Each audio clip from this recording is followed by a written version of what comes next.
അജയ് തറയിൽ ഇപ്പോൾ സ്വർണം എവിടെയുണ്ട് എന്നുള്ളത് വ്യക്തമായില്ലേ? അല്ല, സ്വർണം എവിടെയുണ്ടെന്ന് എല്ലാവർക്കും അറിയാമല്ലോ. അത് തെളിയിച്ചാൽ മതി.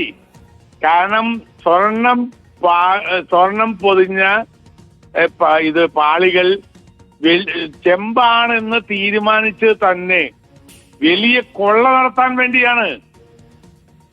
അല്ലെങ്കിൽ ഏത് കണ്ണുപൊട്ടലും അറിയാവുന്ന, ഞാൻ ചോദിക്കട്ടെ, റിപ്പോർട്ടർ ചാനലിന്റെ ആ ദിവസത്തെ 2019 2018 അല്ലെങ്കിൽ 2019 മകരവിളക്ക് കാലത്തുള്ള ഫോട്ടോ എടുത്താൽ മതി, ക്ലിപ്പിംഗ്സ് എടുത്താലും മതി.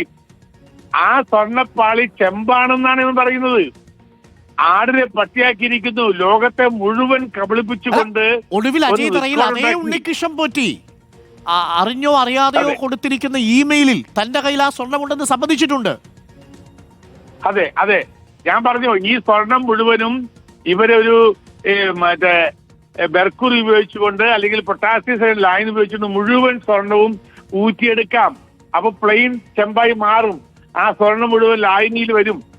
അങ്ങനെയാണ് ഈ സ്വർണം 7 കിലോ 3.5 കിലോ വെച്ച് 2 ധ്വജത്തിലുമുള്ള 2 ദ്വാരപാതകളിലുമുള്ള 7 കിലോ സ്വർണമാണ് അവർ ഊറ്റിയെടുത്തത്. 7 കിലോയിൽ ചിലപ്പോൾ ഒരു 1/2 ഗ്രാമോ 2 ഗ്രാമോ ചിലപ്പോൾ തേഞ്ഞു പോയിട്ടുണ്ടാവും.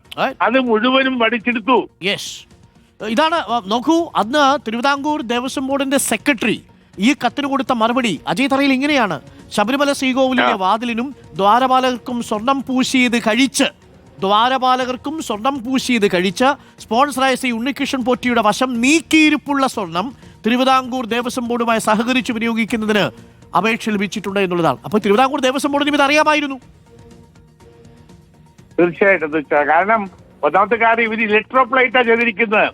ഇലക്ട്രോപ്ലേറ്റ് ചെയ്താൽ കൂടി വന്നാൽ 5-8 പവൻ സ്വർണം മതി ഇലക്ട്രോപ്ലേറ്റ് ചെയ്യാൻ. അപ്പൊ കിലോ കണക്കിന് സ്വർണം മാറ്റിയിട്ട് 5-8 പവൻ ഉപയോഗിച്ച് ഇലക്ട്രോപ്ലേറ്റ് ചെയ്ത് കൊണ്ടുവന്നിരിക്കുകയാണ്. ബാക്കി 6 ചില്ലുവാനും കിലോ സ്വർണം കയ്യിലിരിക്കുകയാണ്. മനസ്സിലായില്ലേ? അപ്പൊ ഇതാണ് അന്ന് അടിച്ചു മാറ്റിയത്. ഇപ്പൊ ഹൈക്കോടതി ഇപ്പോൾ ഇത് കേസ് രജിസ്റ്റർ ചെയ്യാൻ പറഞ്ഞിരിക്കുന്നു. ഉടനെ ഈ ദേവസ്വം ബോർഡ് പ്രസിഡന്റ് അടക്കമുള്ള അന്നത്തെ സെക്രട്ടറി അടക്കമുള്ള അന്നത്തെ ആളുകളെ അറസ്റ്റ് ചെയ്യണമെന്നാണ് എനിക്ക് പറയാനുള്ളത്. താങ്ക് യു അജയ് തറയിൽ, താങ്ക് യു.